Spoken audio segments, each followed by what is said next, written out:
All right, y'all. Here we go. Here we go. All right. So, um, as you can see on the screen here, this is Rajaee Black and his ex girlfriend, or his current, well, his former current girlfriend. They all both have been expired, and they were expired by Mr. Black. Expired both of them. Plus, he expired his ex-wife. Now, many people are trying to figure out why he did this and what was the issue that drove him to this situation. And so, um, I'm not here to contend with that. I mean, only he knows why he felt that was necessary to do. I don't. I and his, by the way, she was pregnant with his child. Holy smokes, right? So not only did he kill her, he killed the he killed the child that she was carrying, right? By default. I mean, it's an ugly situation, horrible situation, horrible situation. But the question is, could this kind of thing been avoided? From my understanding, it can. I can't. You can't. I mean, you could definitely reduce the risk of this type of thing happening. You know, you can't guarantee anything with human beings. Human beings are, you know, they have a range of emotions, and you can't guarantee that nobody's going to do anything bad. Nobody's going to do somebody. You know, you don't know what somebody's going to do. But if you can reduce the risk to you, to your person, how can you do that? Well, like I'm always saying, vetting is the way that you reduce that. You watch the people you put in your circle, and especially your significant other. You have to vet. That's the most important person you have to vet, is the person that's going to come into your life and be sleeping and eating with you, maybe even reproduce with you, right? You got to vet that person. You got to vet that person, right?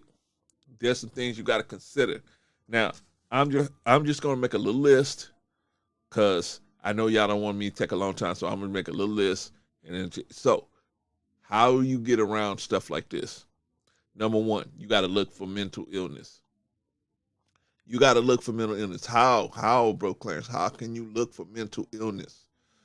Because what you do is you have to search for it. You're not going to see it right away most of the time. Most people that have gotten so far in their life, they've gotten far enough in their life because they're able to hide the negatives about themselves, right? We all are. We all are good at hiding these little bad attributes that we have. Same thing with somebody with um, mental illness.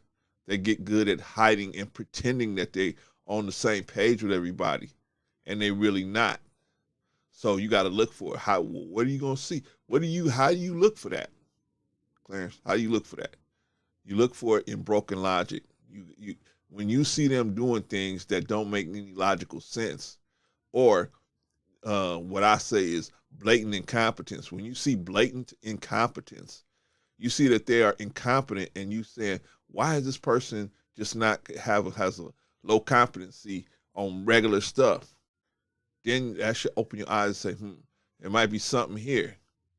Then you can start kind of watching how. See, there's a lot of stuff you say they say to you, you ain't really paying attention. But when you see broken logic, that's when you got to start paying attention to how they move, how they talk, how they walk. You got to pay attention to all this stuff, because you don't want to get hooked up with the wrong person, because something like this could happen, right? Just trying to give us, men and women, good game, men and women. So always look out for mental illness. Search for it. Don't wait until you see it. Search for it. Search for it. How do you search for it? I said, I don't believe in going through people's phones and their purse and going through their clothes, and I don't believe in doing all that and going through their pockets, and I don't believe in that.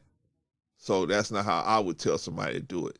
How I would say to do it is to just spend enough time with them and just be observant, and just listen and watch them and listen to them, And when they say stuff that don't make no sense, you got to say to yourself, this might be something I need to look into. And then when you dig a little deeper, you see this person is on lots of medication. You know what I'm saying? They're on medication. That's a number one. That is a indicator too. When you see them on lots of medication or even a little medication, they on medication, and they don't really have nothing physically wrong with them, but they're on this medication. So you got to say to yourself, why are they on medication? What's gonna happen if they get off this medication? I'm just saying, this is stuff you need to look for before you getting totally involved with somebody to try to be a significant other with you. The next one is jealousy. You don't want to be with, a little jealousy is okay. You know what I mean? A little bit. Enough where the person is concerned that, you're wasting their time. Because that's what it is, really. A jealous person is jealous because they feel like, hey, you might be wasting their time. They're putting all this into you, and you're not putting as much into them as they're putting into you. That's the root of it, right? But some people have that where they get like that, and then they'll snap out of it. They'll say, well, I mean, the person, they'll be reasonable. They say, well, the person gonna have to have friends. He have to go to work. He have to, he's gonna have to work overtime. He doesn't want us living in this apartment forever. So he's got to work overtime to save us some money so we can get a house. A lot of people are reasonable, but there's a lot of people that's not reasonable. They're unreasonable. They're unreasonably jealous where they don't want you to have no friends. They don't want you to have no fun. They don't want you to do anything unless they are in your presence. That is what we call a bad sign. That is a bad sign because it ain't going to get no better than that. Usually people, they start off, they're cool, and then they start drawing you in and drawing you in and drawing you in, just like a pimp. They just start drawing you in. And they said, first, you got all this room out here. You got a big diameter of room, a big radius where you can roam free. But these unreasonably jealous people, they start cutting down that diameter. Oh, I don't like that friend you got. I don't like your mama. I don't like your brother. I don't like your sister. And they start cutting down the perimeter that you got and bringing it so it's only them in your perimeter. And they only want you, and then they only want you happy when you with them. Bad sign. So when you see that overwhelmingly unreasonably jealous people unreasonably jealous, I don't want you ever talking to your mama again. Who you on the phone with laughing like that? That's crazy. I'm on the phone with my friend. What'd he say that was that funny? What'd she say that was that funny? You know what I mean? Just unreasonable. You gotta pew. It's time to pack your bag, make an escape plan. I gotta make that video too about escape plans. But it's time to get an escape plan when you see somebody unreasonably jealous, because that's what can lead to stuff like this. Unfortunately, rest in peace. Next thing is controlling behaviors, right? They're very controlling. Hey, be here at this time.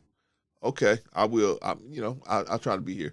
And then you don't be there because whatever, traffic or whatever, you got caught up at work or whatever, right?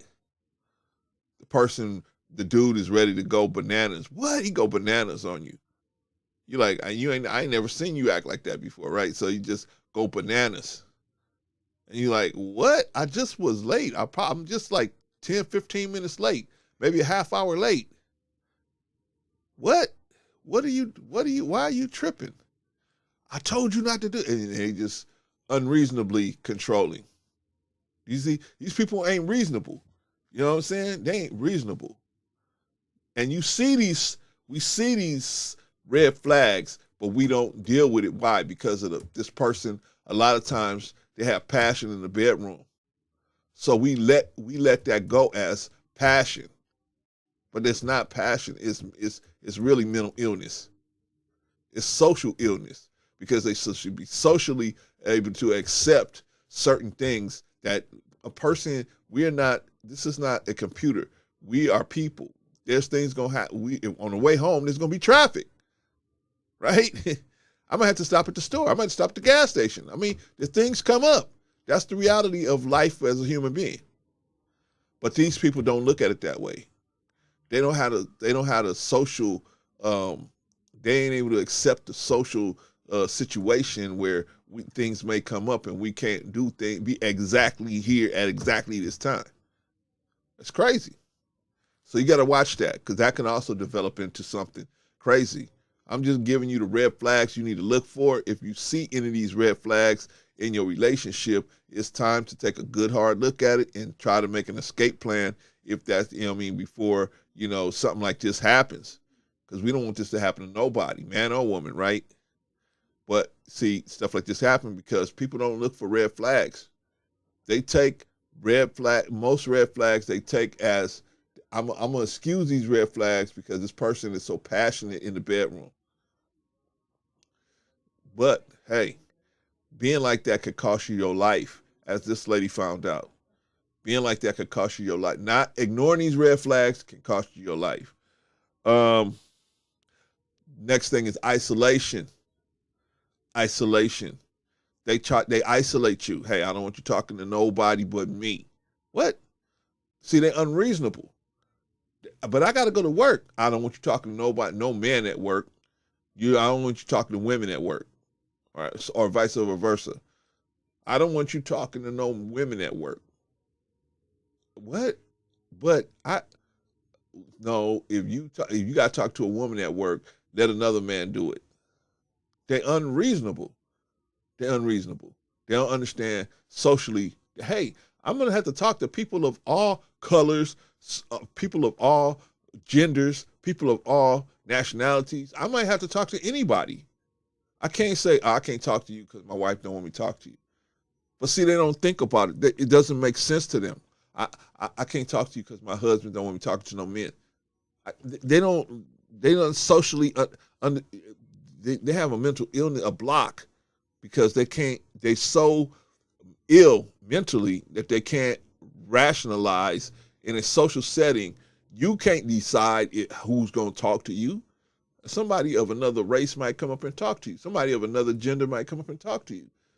Who knows? What you supposed to do? I can't talk to you because you white. I can't talk to you because you Latino. I can't talk to you because you black. I can't talk to you because you Jewish. I can't talk to you because you LGBT. I mean, you can't. How you going to stop that? I mean, you know what I'm saying? It don't make no sense. But see, these people have mental block because they're mentally, they're not there. They have a mental illness. All of this stuff goes back to mental illness. They're socially they're not socially inept enough to realize that you could be in a situation where you have to talk to anybody. Hell, what if your car breaks down and you call for some help and the person's not the same religion, race, or creed as you? Then you got or gender as you. Now you can't talk to them? Come on, man. Come on. But see, that's what I'm saying. They try to isolate you. I don't want you to talk to your friends. I hate all your friends. I hate your family. Next thing you know, you ain't talking to nobody. Everybody stopped calling you. Your phone don't even ring no more. Only her phone rings, right? Or only his phone rings. Your family, they so through with you because of this fool, they just don't even call you no more. They say, F it. If you willing to let that fool cut us off from you, then we out of here. And it's crazy. It's crazy. When you see people trying to isolate you, and you got to recognize it, because they'll say, I don't like your friends, I don't like you, and they try to make you, and then they say, I didn't tell the person not to call. You did that. See how they'll play you. They say, I don't like that person calling. I don't like that person calling. I don't like this person calling. But they keep saying that, right? So you tell the person, hey, call me when I'm at work, right? So then you say, when you get into an argument with her, you say, hey, I can't even have my friends call me. She's slick. I never told you not to tell them to call here. See?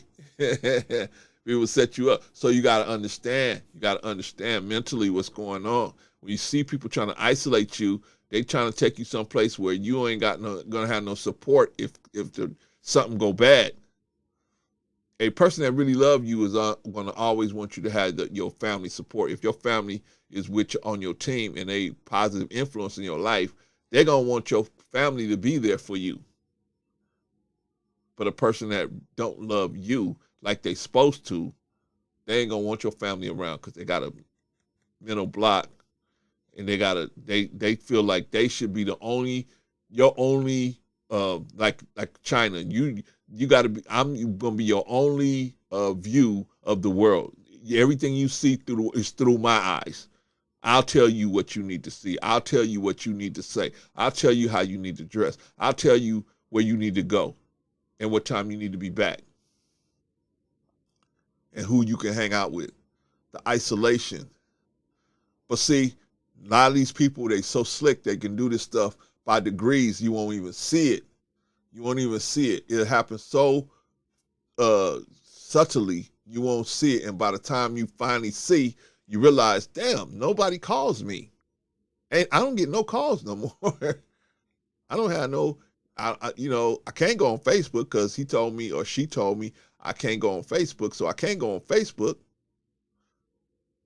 So I can't get on social media. Next thing you know, man, you just sitting there. Then they start telling you what kind of television programs you can watch. You can only watch this, or you can only listen to this music. Or they try to isolate you and control everything that's going on with you. I don't know. I'm just your little brother trying to help you not be in a situation like this, because this situation don't happen all at once. It takes years and years and years and years and years to develop. But over time with these red flags, you don't deal with the red flags or address them or just leave the situation. Once you see the person that ain't willing to deal with these red flags in a productive way, you got to go. You got to go. Because you don't want to be in a situation where you do something like this. Everybody ain't cut with the kind of mentality where, like, my mentality is, if you leave me, that's your loss. Ain't no way I'm going to go to you and do something to you because you left me. That's your loss. I'll be the best friend you ever had outside of God. But if you leave me, that's your only person going to feel it is you, not me. Not me. Because I treated you the best way I could. I did you the best I could. If that wasn't good enough for you, go get you the high value, high earning, high this, high that, high. Go get it. Have at it. Have at it. And hey, I hope you win. Because I'm a win. Because I got God on my side. Now I will have a problem. If God leave me for 1 second, I'll be a walking fool, right? Now I got a problem. If God leave me, now I got a reason to be depressed.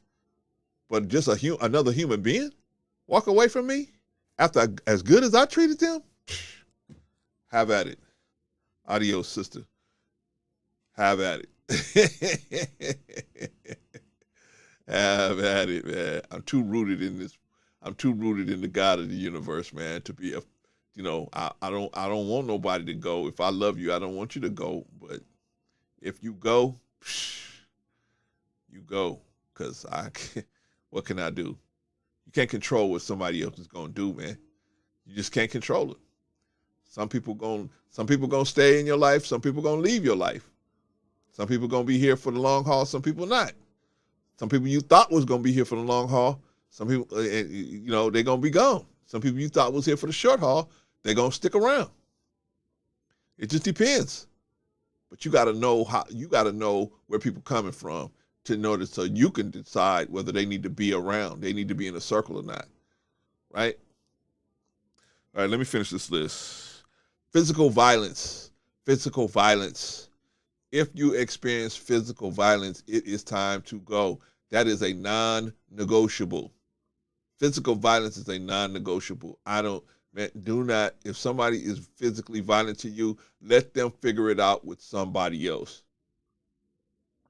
You know what? Walk away from somebody that's physically violent. That's my advice. Don't even sit and let somebody be physically violent to you. You just got to let it go. There ain't no negotiating with that, because some people can. Every now and then there's a guy or a girl that's always been violent like that can figure it out and stop. But the numbers are not with that. The numbers say a person may stop for a little while, but eventually, or anything can set them off. Anything can set them off. Physical violent people, they need to be with other, they say, oh, I'm going to do better. Okay, go on and do better, but you got to do better with somebody else. Let them learn with somebody else. Once the first time somebody hits you, it's time to go. You got to wait till they at work. Or I'll get into escape plans later, but if you got to wait till they at work, or you got to wait till they, fell asleep or whatever, you got to go. Got to go. All right, let's move on. Snoopers. What are snoopers? Snoopers are the people that go through your phone, they go through your email, they go through your clothes, they in your car. You wake up in the middle of the night, they ain't in the bed, you go look out and see what's going on. Where's she at? You look outside, they all up under the seats in your car. You're like, what the hell is this person doing? And they all up in there. Why? Because they looking for something to cause a problem, to make it a problem. They looking for something to cause a problem. They don't know how to be comfortable in the relationship with no problems. They so traumatized, they have to find a problem somewhere. Right? Do you really want to be with a snooper? Every time you turn around, they're going through your emails. Who is this person? Who is that person? They're going through your social media. They're going through this, going through that. I mean, not, hey, let's sit down and go through each other's social media. I mean, they sneaking and going through your social media. When your back is turned, they crack your password and they go through all your social media, or they going through your phone, or they're going through everything. And I'm not saying you should be hiding anything, but I'm saying there should be a certain level of respect where even if they feel like they should, they don't do it. They ask you for your permission, and then from there, they'll decide what they're going to do. If they ask you, hey, can I go through your phone? You say no, then they got a decision they got to make, right? But to just disrespect you by going through your belongings, looking for something to cause a problem, that's a bad sign. Even if their intentions was good, the way they did it was not. That lets you know at another point they're going to disrespect you. At other points, and you don't want to be in that point, even if the relationship's going good. So yeah, you don't want to be with a snooper. No, snoopers they're bad for business. And then ultimately, if they don't find something, they'll create something to be upset about. Who is this? Who is this sending you all this? I love you and I love you. That's my mama. Well, she need to stop it. She don't even live with you. You gonna do? You mad because my mama telling me she love me? Something wrong there. Something wrong there. And some of y'all going through that right now. Something wrong there. Okay, here's one last one. I'm gonna give you one bonus one. Excessive depression. These people that's like Jada Pinkett, they want you to jump through all these hoops because they're so depressed. Your job is to jump through 1,000 hoops to make their life better. Do something to make me happy. Do something to make me smile. Do something to make me feel better. Do something to make, and they got you running through all these hoops. No.